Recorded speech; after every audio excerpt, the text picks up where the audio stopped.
Thank you, thank you, thank you, thank you, thank you, thank you. Welcome to the Reach for the Clicker podcast. I am your host, Dante, along with my family, Jay. What's up? So, we're going to take you on this special journey on episode 4, Raiders of the Lost podcast. As we don our cowboy hats, we dive deep into the streaming services and find out what is on TV. You're killing me with these. This is what we're supposed to do. For entertainment value here. Yeah, it is. All right. So first thing first, I know, ladies and gentlemen, you've been waiting, you've been craving for us, and you've been like, where are these guys? Well, we got a little bit of breaking news for you. So to fill in the void for these big episodes, we are spawning off a separate show. It's a little bite-sized show that we're going to be posting up, either by me or Jay or both of us together. Call this second show Reach for the Clicker Channel Check. Yep, it's going to be small bite-sized episodes for the long periods like this one where I was in a coma. And I had to do research on the Fast and the Furious saga to back up the thesis that Mia, Don's sister, she's the best driver out of the whole group. Because she only wrecked 2 cars. I mean, if we're going by that logic, yeah. I mean, she's the best driver. Am I wrong? No, you're not wrong. So what are we talking about today on this episode? Oh, before we get into it, I want to make sure everybody goes and subscribed. Go ahead and subscribe, download the latest podcast, go to your favorite sources, such as Apple Music, Spotify, Buzzsprout, everywhere you can find your Google Podcast, any fine place that has podcasts. We're on there. always leave a feedback on our Twitter account or send us an email. But always know that we will spoil some stuff on here, and we are TVMA. We will have lots and lots of naughty words said. I don't think it'll be lots, but it'll be enough. And I'm glad you brought up the spoilers. So I did talk to someone who listened to the podcast a couple weeks ago, and he was like, "Oh man, you should call it the spoiler cast." And I'm like, "But we always say spoilers in the beginning. So any show we talk about, there's going to be spoilers. We are going to spoil it. Oh, yes. That's our job. So let's talk about movies. Today's movies on the lineup, we're going to be talking about Fast 9, Driven, Free Guy, and Black Widow. Then as we get into the TV shows, we're going to talk about The Great North. Oh, that's right. There's a new season of The Great North out. Last Chance U, which, for sports fans, you might like this one. Letterkenny. Oh, man, I've been waiting on this one, Letterkenny. Wentworth. And then lastly, Ted Lasso. We can't talk about Canada. We cannot pass on Ted Lasso. It's just been the hot show. Really? And then lastly, we got to talk about the legacy of the great Jason Bateman. Yeah, we're going to get to that. The face I'm seeing right now, the steady silence, I'm going to show you, this is going to be special. This is who you picked. Yes, it's going to be very special. So I was in a coma. My evil twin brother came around, was like, we can't record nothing. That's why we haven't done anything. I come back from the coma, and you want to talk about Jason Bateman. Trust me, it will pay off at the end. You will understand why I said Jason Bateman. Okay.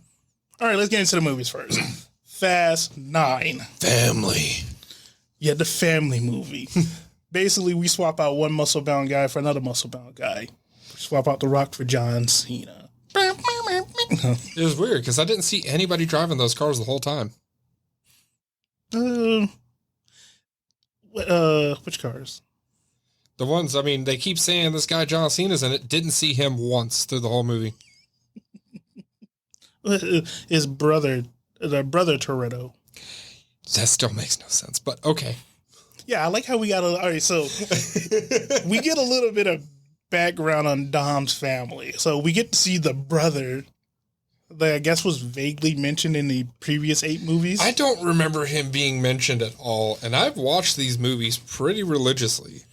And I don't even remember Mia, the sister, bringing up the brother. I can't remember anybody bringing up the brother, but it's like all of a sudden Dom's got a brother. It's like, okay. Honestly, at this point in the franchise, They can do just about anything, and it doesn't really matter anymore. Yeah, we were just at this point. We're like, you know what?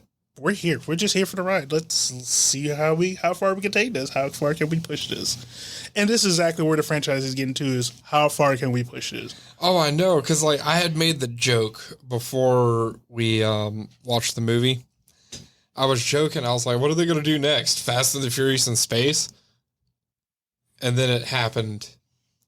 Ludacris and Tyrese, yeah, Tej and Roman have gone to space. I was like, I wasn't meaning this to be a prediction. I was joking, guys. I was joking. So we have Fast and Furious underwater with a submarine. Yeah. They didn't go under the water. They more or less fought the submarine with cars, and The Rock kicked a torpedo at it. And let's not forget, they were on ice on the cars, with the cars on ice, driving around. So they were technically Fast and Furious water version. Okay, I'll accept it. I'll allow it. Like they didn't have like boats. Like what if like Fast and Furious, like Too Fast Too Furious, where there was a boat involved. Yeah, the boat was at the end for all of 30 seconds to a minute when they drove the car onto the boat, which was funny. I mean, if we're being all honest, that's pretty on par for Florida. Yeah. Yeah, that's like a Tuesday here in Florida. Yeah. It's Tuesday, yeah. But all right, so we had the trains, Fast Five. Yeah. Bank robberies. We did... Oh, yeah, that's when we got The Rock and the bank robbery and the big earth movers. So we got land, sea, and air because they went to space. And we did get a little callback to Tokyo Drift. So Tokyo Drift is canon. Yeah, there was a good callback there because he actually went and saw oh God, I can't remember his name. I did like how there was all like, yeah, we're here because of Dom, and all three of them looking like, who? Like you think everybody knew Dom, and they're like, yeah, Don sent us. I was like, we don't know who that guy is. If you would have said Han, I'd like, yeah, we know who that guy is. That was a really good callback. That was pretty funny. I enjoyed that a lot. So what do you think of that movie, man? So, on a scale of 1 to family, I'd give it a really good cousin. A really good cousin.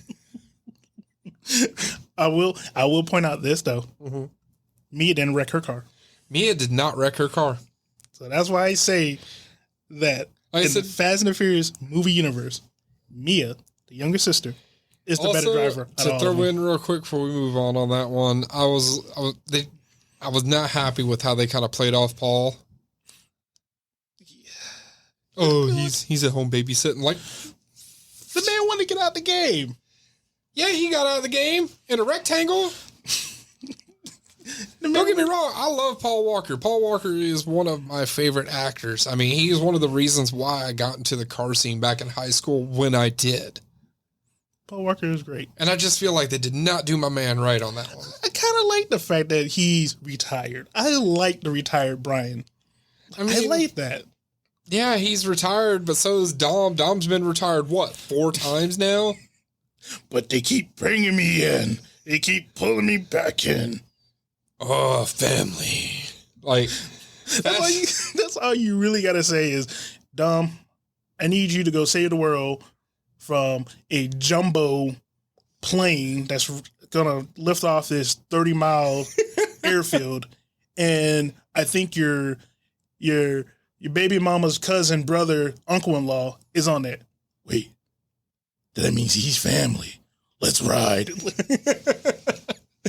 I mean, I've gotten to the point at this juncture in the franchise where I accept the ridiculousness, and I, in fact, enjoy the ridiculousness of the franchise now. Because it started off like, oh, we're a street racing movie, and then I just want to drive a car without the steering wheel flying off. We're launching Fieros into space. I know, right? And they somehow make it to the International Space Station. Yeah, that's fine. I mean, don't get me wrong, Tej is smart and all, but yeah, I didn't know he was NASA level, bro. All right, so after watching that, I had to go back and watch a throwback movie. this movie called Driven, made in 2001. Yeah. What is this? Because I have not seen it. So this is this movie made by Sylvester Stallone, right? So wait, I'm starting to get memories. Keep going. So it's about this Formula One racer, and is this the one where he throws the quarters on the track and then he picks them up with the tire? Right. So, oh god, that movie is so. I love it. Movie was. I love it. So like, it's made back in 2001. The graphics, weren't too great. Like the 3D, like some of the moves and stuff. You're like, that's obvious. That's been put in post production. Mm-hmm. And the other one they had was like. So it's about this Formula One team ran by Burt fucking Reynolds. Of course. Burt Reynolds is the owner of this Formula One team. He has this young kid who's like hot talent, but he has his brother in his ear all the time controlling him. The brother played by Wilson from House. Yeah. So the brother's always like, oh, he has this big publicity stunt here. He has this big See, that tells you how long it's been since I've seen it. Yeah. Because I did not remember him being in this movie at all. Yeah. So it's two drivers on the team. Formula One, there's two drivers on the team. Well, the second guy, Memo, ends up getting injured. I can't remember who played him. That will come back to me in a moment. Well, he ends up getting injured. The girlfriend, Eva Mendes, she's also in this movie. Mm-hmm. I had to take a slight note. She had like this Joker smile going. Like she had like a super cornery smile on her lips going at that time. So it was like, what is going on, Eva? Like, what's really going on? So Memo's out, he's injured, so they bring in Sylvester Stallone. Bring him in. Yeah, because wasn't he like retired or something? Yeah, he was like the great driver who just didn't win it all, but he's such a great driver, so well respected. Everybody loves him. And he can come and mentor this young hotshot. Oh man, it was a great movie. So as they're doing all these great scenes, all this great racing, as they're racing, the crews are sitting in the pit are monitoring the whole race, and they're on their monitors, they're getting the same view that you and I, the viewers, are watching. So as we watch him zone in and he's hitting these corners, in first person view, somehow they're getting that same view on their monitors. So there's a scene like this. I love movie logic. So there's a scene that Jay brought up. We can totally see the walls. So there's a scene that Jay brought up with the quarters, right? So Sylvester Stallone wants to show, he's in the zone. He wants to relax himself and show off his skills. He takes 3 quarters, drives the track, throw 1 quarter out in each corner. And then as he's coming back full speed, he tries to pick up all 3 quarters with his rear tire in a full control skid without losing speed. So as he's hitting these angles, as he's, banking, doing all this driving, he picks it up, he busts out this little humming. And of course, he gets all 3 quarters. The young driver's impressed. He's like, oh man, how did you do that? Sylvester Stallone like, hey man, I could teach you this. Me and you should talk strategy. The brother's like, bump that. No, he's a superstar. He has to do everything else but, race. So, and of course, those camera angles kick back in on the monitors. And I'm like, come on. Like, you really had that Formula One put a camera on the ground level at this one turn to see this quarter get dropped and picked up at the... Let me stop. Hollywood logic. It's good stuff. It's a fun movie. Like, if you like driving movies, Driven should be one of those movies that you gotta watch. I mean, Driven, Days of Thunder, any of the Furious movies. Days of Thunder is the greatest movie ever made. Ford versus Ferrari. Dude, there's also one more thing about Driven. Mm-hmm. They have this big scene where they're driving through the streets of Chicago in these Formula One cars. Mm-hmm. So the young guy gets upset. He's getting pressured. So he jumps in they have like this big like party event where they're showing off like these new Formula One cars. And he gets so stressed out that he just can't take it no more. He hops in this live Formula One car. No gear, no helmet, no glasses. Oh, I remember it was at like the shishi party kind of deal. Yeah. And they go blasting down the streets of Chicago. Yeah, like no cops around. Nobody's going to say anything. No, they blew past a cop. They clocked him doing 195. Oh, yeah. And what caught me, this logic right here, right? So remember, they're in Formula One vehicles. Sylvester Stallone is chasing after him in his Formula One. Remember, no helmets, no goggles. They're blowing over manhole covers. One actually gets blown out of the covers because we actually, Well, they do create a lot of downforce, right, and they do create a lot of suction, I guess, under the car, right, for lack of a better term at the moment, because I can't remember. Yeah, and that's why, like, when they actually run the races, they actually weld those manhole covers down, So I actually see that kind of logic play when, they blast over it and it flips up, almost hit Sylvester Stallone as How he's dare driving, they put something realistic in there? as they're, driving through the seats. So they get into this tunnel. They're screaming down this tunnel in Formula One cars, in closed space. Formula One cars are loud. And Sylvester Stallone is yelling at the other guy, "Hey, pull over. You shouldn't do this." And the other guy yells back, "Leave me alone." I'm like, wait, you can hear each other over screaming F1 cars in a tunnel? Of course. You can't. While doing 195 miles per hour? Duh. I mean, what's wrong with you? You can't. Your ears don't work. Watch the movie. Just watch the movie. This is a good one. It's fun. It is fun. Speaking of fun movies. Free Guy. That was a fun movie. Yes, we actually did watch that one together. That was a really fun movie. So I equate it to like watching Ready Player One, except NPC mode. That's fair. That's fair. I can agree with that. Dude, it was so. Ryan Reynolds just did what Ryan Reynolds does, which is be charming and a smart ass and just. So the premise, just awesome. So the premise of Free Guy is this NPC. So living, NPC life in this city of like Free City or something like that. Yeah, it's Free City. Basically, it's like a GTA world. He's like walking down the street. NPCs getting hit, getting shot, getting killed, set on fire. That's the world he lives in. But he's just happened to be self-aware. It's like all of a sudden he just grew a conscience and a brain. Yeah, he's like, I don't want to do this over and over. I'm tired of having my bank that I work at get robbed, which is, some players, 18 times a day. Which, is some players freaking, it's a mission. Yeah. So they were like, oh, they're the glasses people. So apparently, like, the players that, The people that play the game wear glasses, so they're called the glasses people. And they're like, oh, no, that's something that the glasses people do. We don't do that. So our NPC happens to get a pair of glasses, and then he sees the real world where there's bombs and jets and, everything. Well, you say real world, but it's like he sees the game for what it is. Yeah, exactly. Yeah. So he can see, like, all the pickups and everything, like the health pickups, all the specials and all that stuff.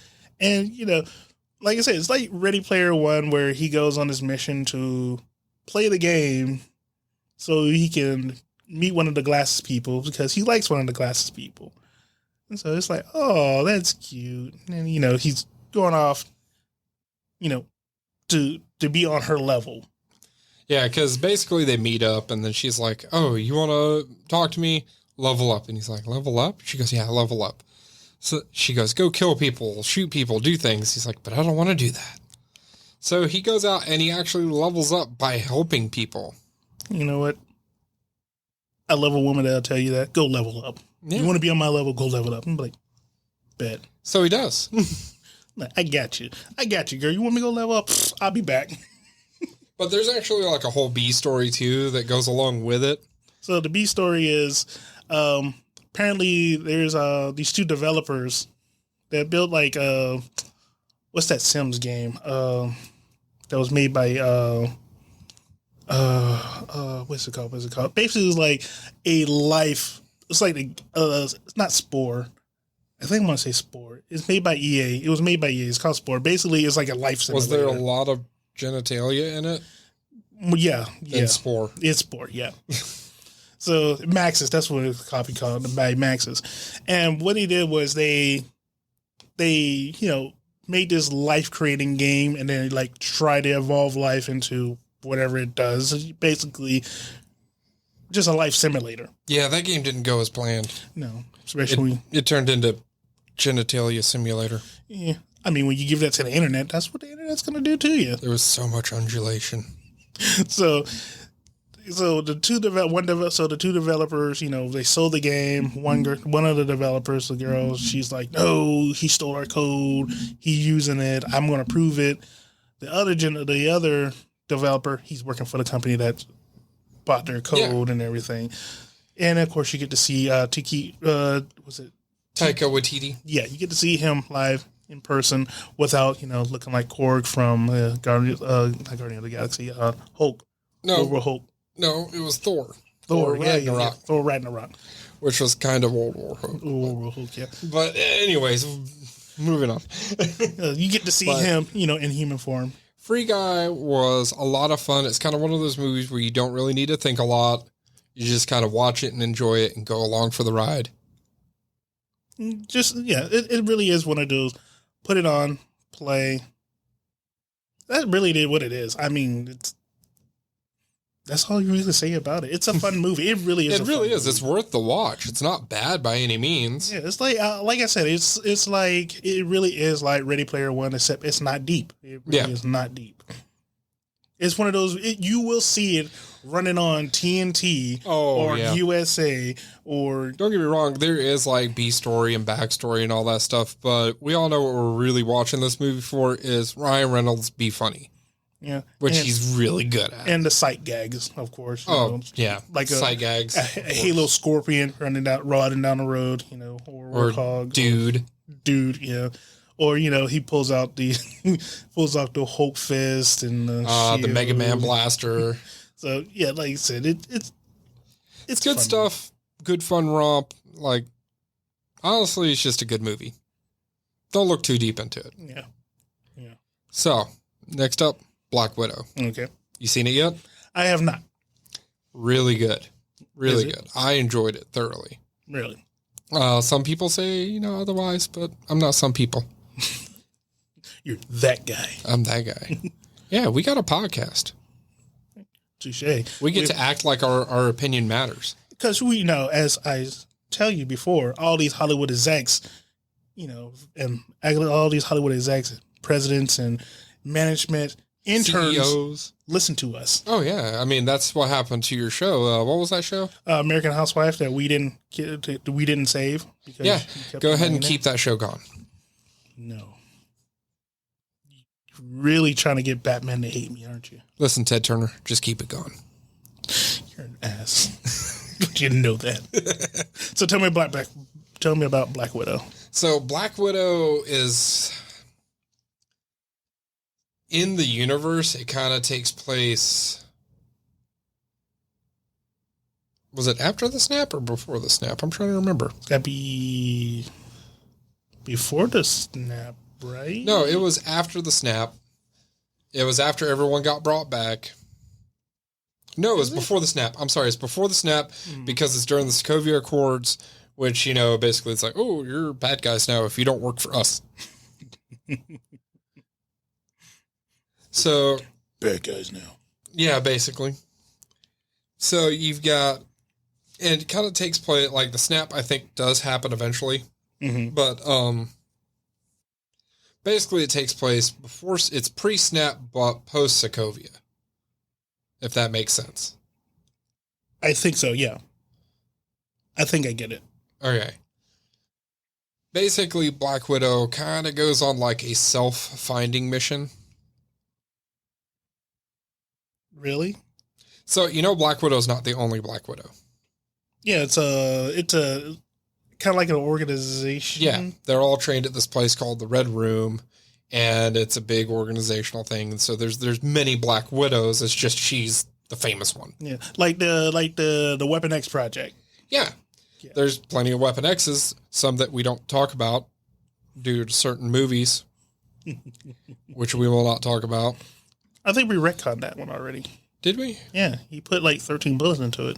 Oh, that's true. Okay, good. It doesn't exist anymore. Yeah. So we're not going to talk about that movie. Yeah. So there are other Weapon X programs, but Wolverine's the famous one. Same thing. Black Widow or what's her name? Natasha. Natasha Romanoff. Natasha is the famous one because she's an Avenger. So she ends up getting a package. So, because, she got burned. Mm-hmm. So she goes into hiding, General, what's his name? Oh. You know what I'm talking about? Douchey general trying to put them all on raft. I want to say it starts with an R or something like that. I know what you're talking about. He plays that character so well.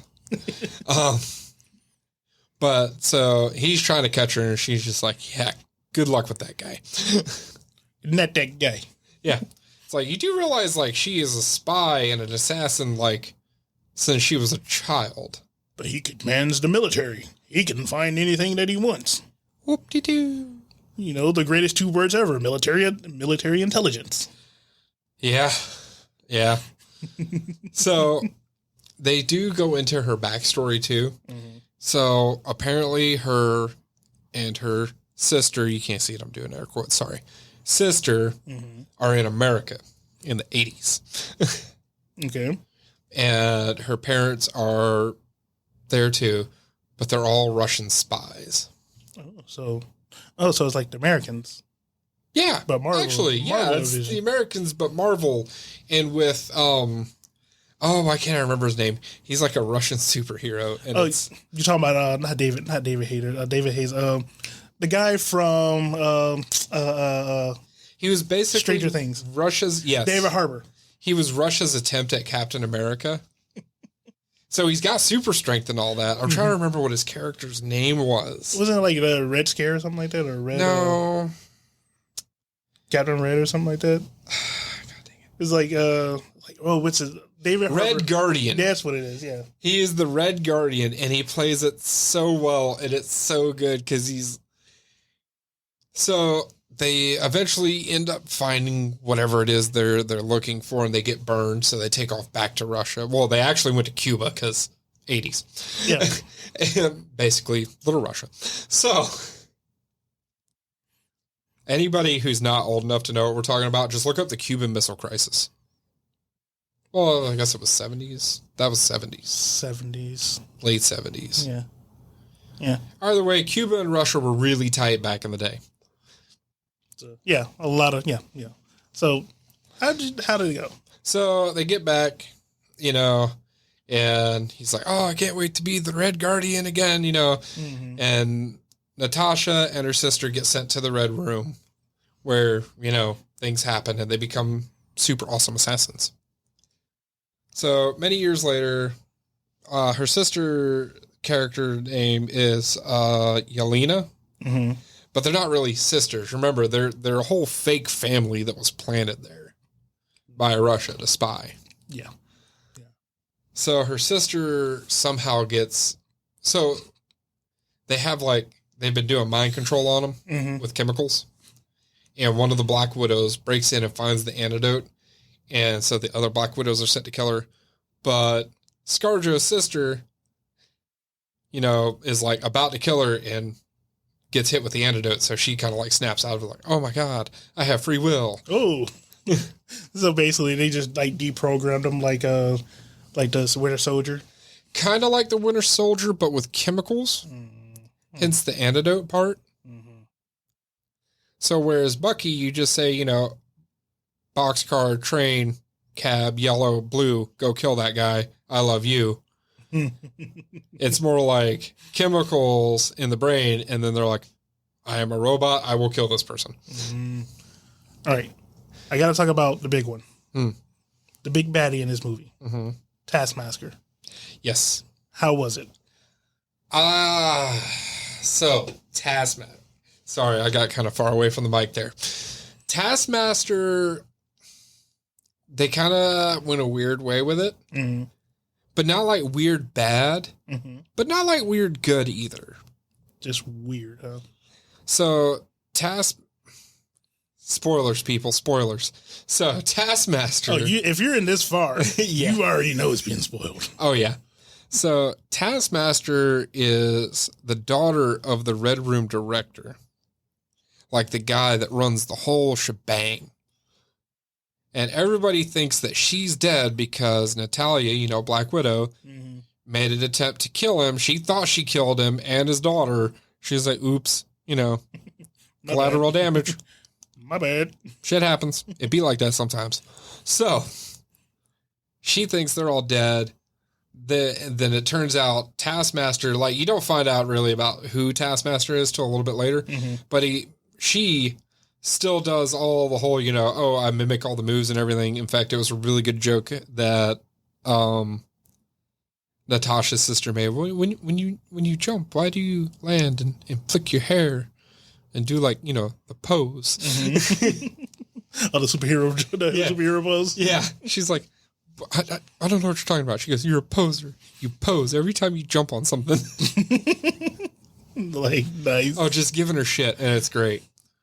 But they end up kind of getting the family back together. The mom is actually literally controlling pigs on a farm with the same chemical. And it's so strong that she goes, oh, stop breathing. And it stops breathing. Wow. And it will keep not breathing until it dies. Wow. That's how powerful the mind control is. So they end up, getting all the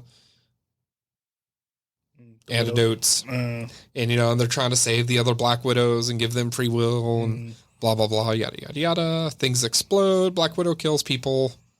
On to the next. Yay. Yeah. I don't sound like I should be watching this movie. It sounds like I should watch it just because it's in it's in the MCU. But it's not sounding very appetizing to me. It's fun. Like I said, I enjoyed it. There were a few things where I was just kind of like... Do you think this is going to be the same Taskmaster that Deadpool is always fighting? No. Tough. That's tough. All right, let's move on to TV. So, over on Fox, Kitchen of Hulu, the best show has come back.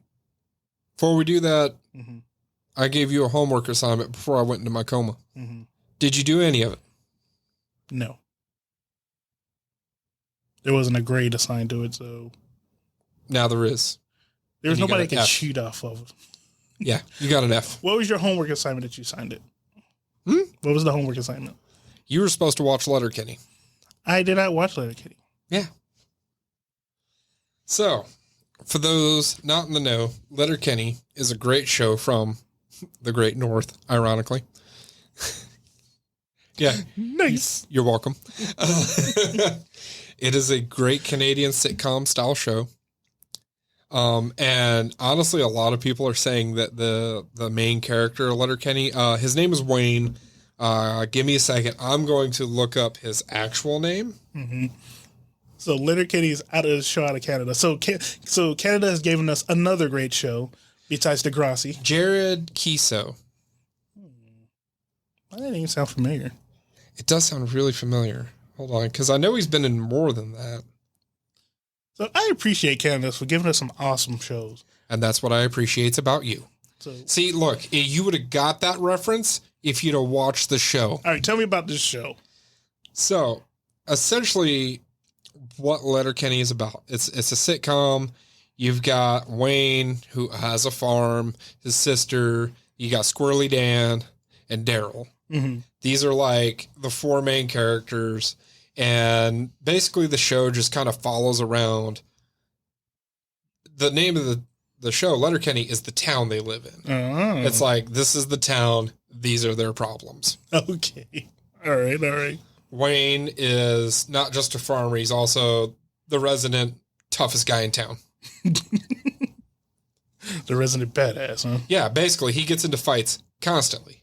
Really? Oh yeah. All the time someone will just become there was an episode, it was so great. This dude just walks in, who's the toughest guy in this bar? And he does, the way he, the mannerisms that he gives his character are so great. He stands up, he's like, that'd be me. Takes a shot and walks outside with him. Oh, wow. And every time there's a fight, he takes a shot before he gets into the fight. Don't ask me where they're always keeping this bottle. Because someone always has the bottle, whether it be Daryl, Squirrely Dan. So he's just ready. Oh, always ready. Always to fight. ready. One of those, if you're always ready, you don't have to get ready. Yeah. Deals. But it's a really great sitcom. It's a lot of fun. Like they go to like French Canada, and they're like, oh, French Canadians, I hate those guys. Then there's different like subsects in the show too. You've got the skids, which are like they're like the drug dealers. Mm-hmm. So they're like the low lives of the town and whatnot. You've got the skids. Then you got the I can't remember her name now. Basically, they sell cigarettes from the native Canadian reservations. Mm-hmm. Like there's all these different subsects, and it's great. You've got the Amish. Mm-hmm. Like it's good stuff. Good comedy. Good comedy. Okay. All right, so Jared Kessel. I knew that name sounded familiar. Mm-hmm. I had to go look him up. Okay. He was on this other great Canadian TV show that didn't come to America called 19-2. So it's a cop show, right?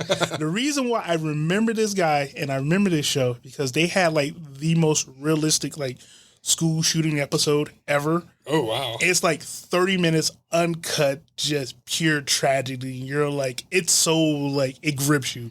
So that's why I remember. It's like damn near traumatizing. It really is. Like 30 minutes uncut of these two officers literally trying to take down a school shooter, and you're like, whoa, this ain't none of this let's cut here. No, the camera's following these guys as it. So yeah, that's why I remember the name Jerry Kessel because I was like, that was amazing. Give Letterkenny a watch. Stop playing around. It's a great show. All right. The rest of you out there, it's on Hulu. It's Canadian. I know. They measure things weird, but it's okay. Watch the show, and the beer's not half bad. On to another thing at the Great North. The TV show Great North. I think that one... Is that one even made? I think that was made here. That was made in America, but it's north. Just a little bit further north. A little bit further north. It's up there in Alaska. Yeah. It just shows that America. Yeah, what is it? Season 2. Season 2's out. I have not watched any of it yet. Is it good? It is good. Because we've talked about Great North before. Is picked up where it's left off. It's still so funny. The jokes are subtle. If you like Bob's Burger, you will love this show because it's Bob's Burger, except we're in the woods in Alaska. The family's great. Listen, as much as we've talked about this show, you should sponsor us. But it's a Fox show, so I don't care. Fox, sponsor us. We'll talk about it more. So the show's great. We're like 4 or 5 episodes in. It's fun. Surprisingly, though, there has been no Alanis Morissette yet. Really? I'm kind of concerned. Like I am like where is Alanis? I need this joke to come back. Yeah, for real. Because that was like probably one of my favorite jokes was Alanis Morissette. Yeah, and so but the show's been great. The show's been awesome. All right. In between that, I've been on Netflix. Mm-hmm. Been watching some great stuff. Mm-hmm. I've come across this show. TV wise, I'm a little shy on right now because, like I said, I just got back from your coma. Yeah. And this one right here. And coma. And so you're gonna have to kind of get me caught up on TV aside from Letterkenny. All right. So watch this one documentary show called Last Chance You, right? That's right. I think you were telling me about this one the other day. All right. So this show is like a documentary. It follows these kids who's trying to become football players, right? But it's down at the college level. So wait, are these like real people? Yeah, these are real people, right? Okay. So for those non-sports fans out there, the highest level of football players, the NFL, mm-hmm. American football, yeah. For our overseas friends, American football, not the world football like everybody else plays. So American football, the NFL is the top level, right? In order to go to the NFL, you have to meet at least 2 criteria. You got to be at least 20, 21 years old, and you have to be 3 years removed from high school. So that's just to play in the NFL. Well, the quickest way to do that is go to college, right? Right. When you're not a sports player and you're like, oh, I want to get a better job, I go to college. For athletes, I want a better job, I want to be a professional, I go to college. Well, because the rules of the NFL, you got to spend at least 3 years away from high school before you be considered eligible for the NFL draft. You got to go to college. Well, of course, you have all these big schools like Duke, Purdue, Penn State, Florida, Georgia, Alabama, Syracuse, Texas A&M, University of University of Cal, UCLA, and Oregon, all these stuff. You got these big schools. Did you just say Oregon? Yeah, Oregon has a big school. Oregon is literally sponsored by Nike. Really? Nike goes out there and says, "This school right here is a Nike school. If we want to advertise Nike, it's going through Oregon first, and then everybody else." Wow. Yeah. I didn't know Nike was just like that up in Oregon. Yes. I didn't know there were schools in Oregon. Yeah, 2 of them. Oregon State. Wow. So anyway, yeah, the Oregon Ducks. I mean, yeah, that's for another conversation. That's for a different podcast. That's a different show altogether. All right. So of course, in order for you to go to these schools, you got to have the grades. Some schools, they kind of keep that barrier up. Like, hey, if you want to attend college, you got to have a decent grade point average. Wasn't there like a big to-do thing? Oh, that's a whole nother show too. Yeah, out in California where, they were buying their way in. Yeah. Well, with the students athletes, so with that, it kind of falls in the same thing where they're like buying their way in, saying that, hey, my kid's a scholarship student from, the rowing school. Well, in these colleges, if you're a good college athlete, they give you a scholarship. Right. They'll pay for your dorm. They pay for your classes. You get all these perks. Great, facilities that work out and if you're Tim Tebow, you get a Range Rover. Yeah, you sit there, you get caught up, pampered, you get taken care of while you make this school billions of dollars, and you literally don't make any money at all off your body, right? Well, those who get in trouble while at these big schools get kicked out of school, but they still want to keep playing at another shot. So they got to go down to the junior college level, the community college level, the junior college level, sit there for like a year or two, get themselves back together before they can come back up. Well, then they're definitely going to be 3 years removed from high school. Yes, they will be. So this is where Last Chance U's comments at. So you have these community colleges out there, East Mississippi Community College, which was season 1, right. Independence Community College out in Iowa, which was season 2, and then you got this this college out in Oakland. I cannot remember. I'm sorry, Oakland. I'm sorry. I cannot remember the college name. It's Oakland. No one cares. So Oakland's going to come get you. They lost the Raiders. They will come get you. Did they really? Yeah, they lost the Raiders. Oh, wow. Right, anyways, moving on. I'm sorry. So the premise is like, so what happens is, these guys who are good football players who just got in trouble or their grades suck, they have to go to this junior college, get the grades up. They get an AA out of it, an associate's degree out of it before they can go to a 4-year school and, continue on their dream to go into the NFL. And, if they actually do all 4 years, great. If not, all they're doing is just a launching pad to play in the NFL. Mm-hmm. So as a sports fan, it's interesting. You see these guys who are like, oh man, I remember this kid. He was like highly recruited. He goes to this big school. He got in trouble. What happened to him? Well, he's down here in middle of nowhere. It's middle of nowhere, Mississippi, trying to make this community college a better team, before he moves on to hopefully get offers to play at a higher level, Then you have guys who just terrible at school, just grade point average is probably like 0, somehow got graduated out of high school, now he's playing, at community college, and they're like, hey, you got to get your grades up before you can go play at a higher level. The big thing is like, you have to meet these criteria of academically and just be good at your position. If you're good, talent wipes away any barrier that you have. Like literally, you watch this on this show. Like if you're good, people would do anything and everything to help you move to the next level. If you're terrible, yeah, they'll toss you to the side. They don't care.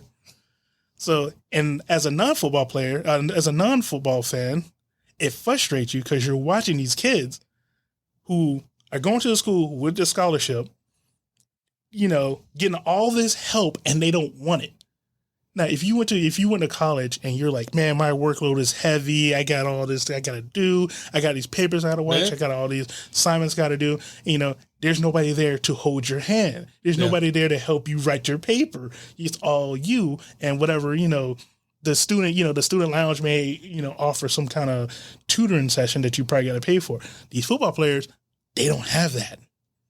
They have somebody literally sitting with them saying, hey, did you go to class today? You should totally go to class. Oh, you forgot to turn in this paper that was due like 5 weeks ago? Well, let me talk to the English teacher. Let me help you out here. And you were like, these guys are, how do you get an education for free and you don't want this? You literally just want to go play football. They're literally sitting in the screen. I just want to play football. If I don't play football anymore, I don't know what I'm going to do. You're getting a free education? You don't want to take advantage of it? Yeah, it's infuriating. It really is. It really is.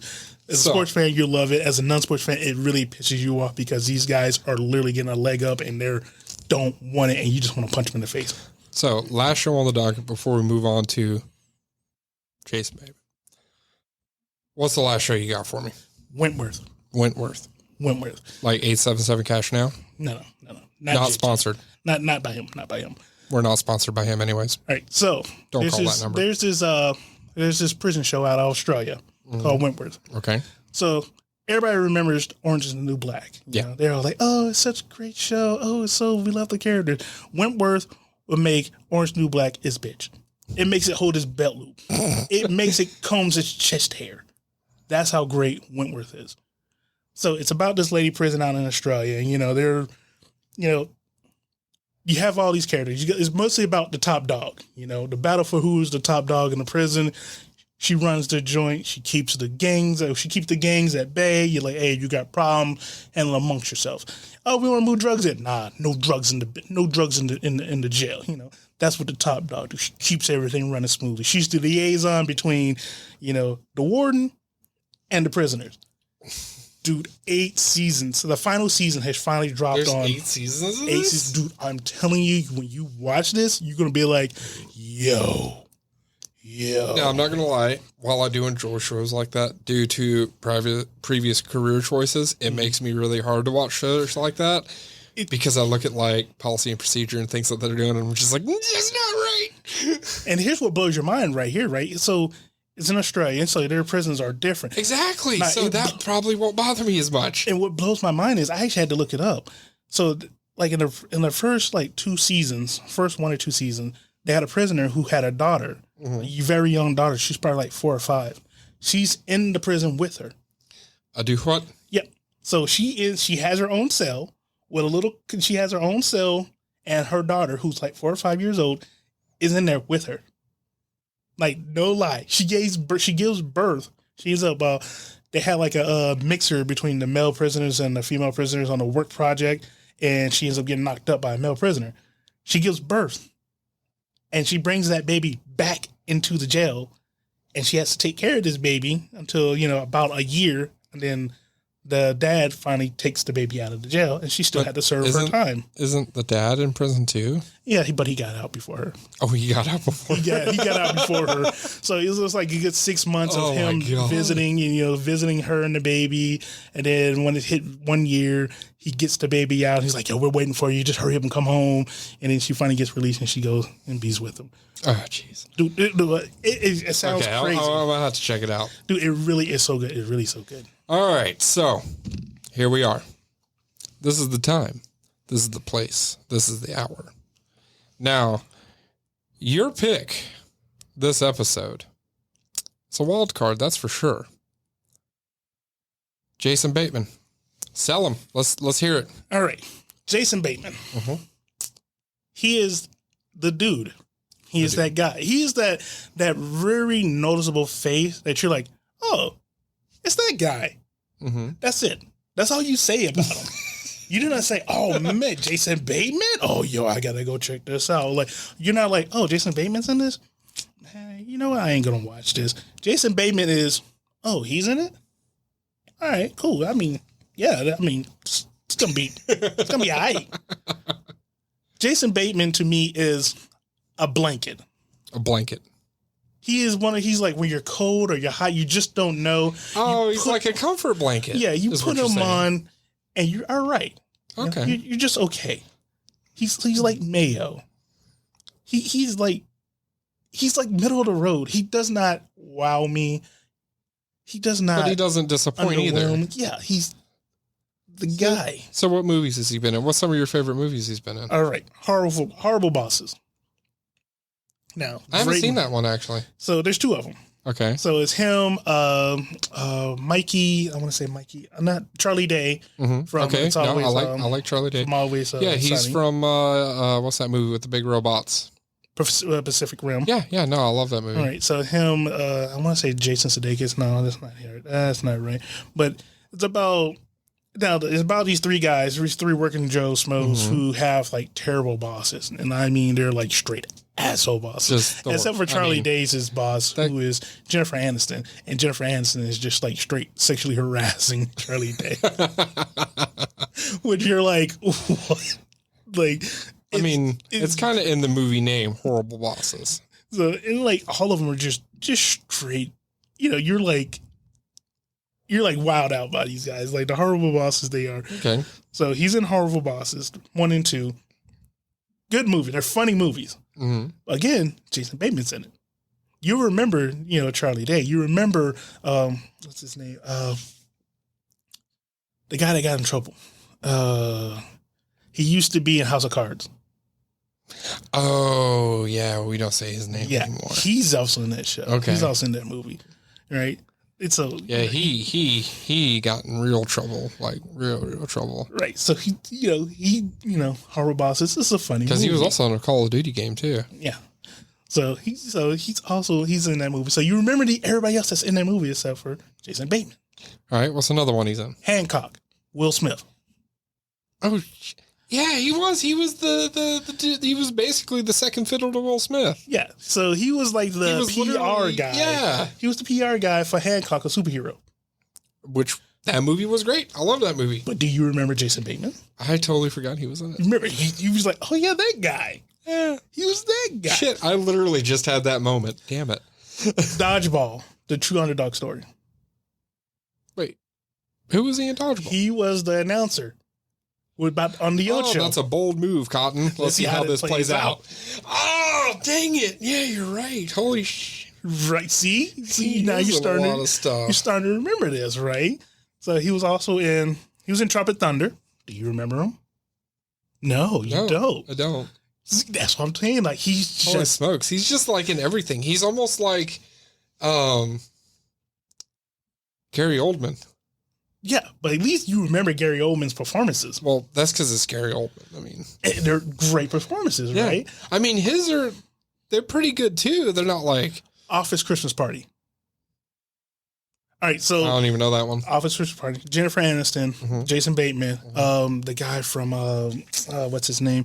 The guy he was from Silicon Valley. Not Zach Galifianakis. This big guy with long hair. I cannot remember his name. He was also in Deadpool. He played the guy at the bar. Oh, God. Why can't I remember his name? I know who you're talking about. Hold on. J.T. Miller. Yeah. Olivia Munn was also in this movie, which is awesome. So it's about, Christmas office party where, they're trying to throw like this epic office party, which, ends up getting too wild. They end up like almost burning up a building and stuff getting thrown out of the, windows and stuff out of these high rises and stuff. Great movie. Jason Bateman's in it. You're starting to remember, it's like, oh yeah, he was in there. Oh yeah, he plays the same guy. He just plays the like smarmy asshole. Mm-hmm. Like I'm above the fray, but I'm in the thick of it. I know what's going on, but I'm trying to keep everybody like grounded. Right. His main role that everybody knows him from is Arrested Development. I have somehow never seen that show. So Arrested Development. I've heard it's amazing. It's a funny show. It really is a funny show. It has a lot of people in that show. That's where Micah Cera, broke out. So you have all these like Jason Bateman's in all this stuff, but he's not. He's somebody you don't remember. And that made me think, it's like, who else is like that? You got people like Steve Zahn.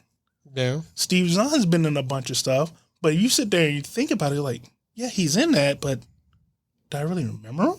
Like, do I remember his roles? I don't want to call them background characters because I feel like that's cutting them short. Yeah. They're not background characters. Like, that's why I say Jason Bateman is like a safe They're definitely bet. Like, A-list actors. Yeah. And he's part of the Rat Pack. The group of actors out of the 80s. Like, Estevez and Charlie Sheen and all them, Cruz and all them, when there's like hot young, he was running the Rat Pack. He was one of those guys that everybody's like, yo, he's going to be the next best thing, Robert Downey Jr. type deals, But He's more of insurance. Like if you have a movie role or a TV role and you're like, they're enhancement actors. Like, I don't want to take I have a solid script. I don't want to risk it. I need somebody who I can bring in who's going to be. It's like, I don't want to take away from my superstar name, but I want to enhance him. Yeah. We're going to add to it. Yeah. This group I have, I'm not too sure if they're going to break out, but if I put him in, he's going to stable it out. He's going to make everybody, look good. That's what Jason Bateman is. He's like an insurance policy. It's going to be good if you put him in it. Exactly. Insurance policy.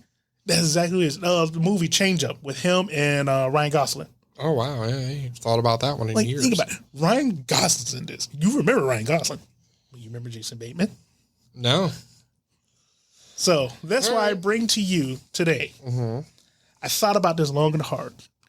I was like, he doesn't fit in the Nick Cage category. He's not eccentric. He doesn't bring something new and dynamic each one that make you say. Plus, he's not in trouble with the IRS and just doing anything he can. But he's not crazy. He's not zany. He doesn't drive you like, I got to see what he does next. But he's not quite street. He definitely not street.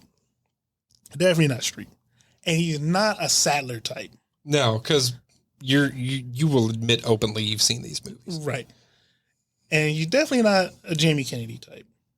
Like, you want to go see it. Like, you watch his stuff. Oh, yeah. You're not going to actively avoid, his stuff. You're going to watch it. You're going to watch his stuff.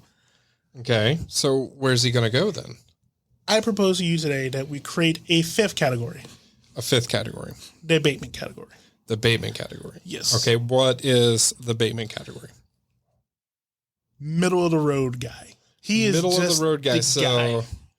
From now on until forever, that's going to go Street, Cage, Bateman, Sandler, Kennedy. Yes. Or at least until we feel like changing it again. Until we change it again. Yeah. I have to put him there because... You know what? No. I'm in agreement with you. I feel like a new category that gives us a little more range and it gives us an odd number. So now when we do have someone, when it's like, oh man, I'm not sure where to put him, boom, middle of the road, bam, Bateman. Right. Bateman Award. And if you sit there... We'll call it the Bateman Enhancement Award. The Bateman Enhancement Award. Yeah, exactly. Like I said, you sit there and you think of Jason Bateman, you can remember the stuff he's in, like Ozarks on Netflix, Change Up. He has been in so much stuff. But you just remember him as the guy. Yeah. Game Night. He was a funny guy in that one, but again, it's about everybody else that was in there. He is a safe bet.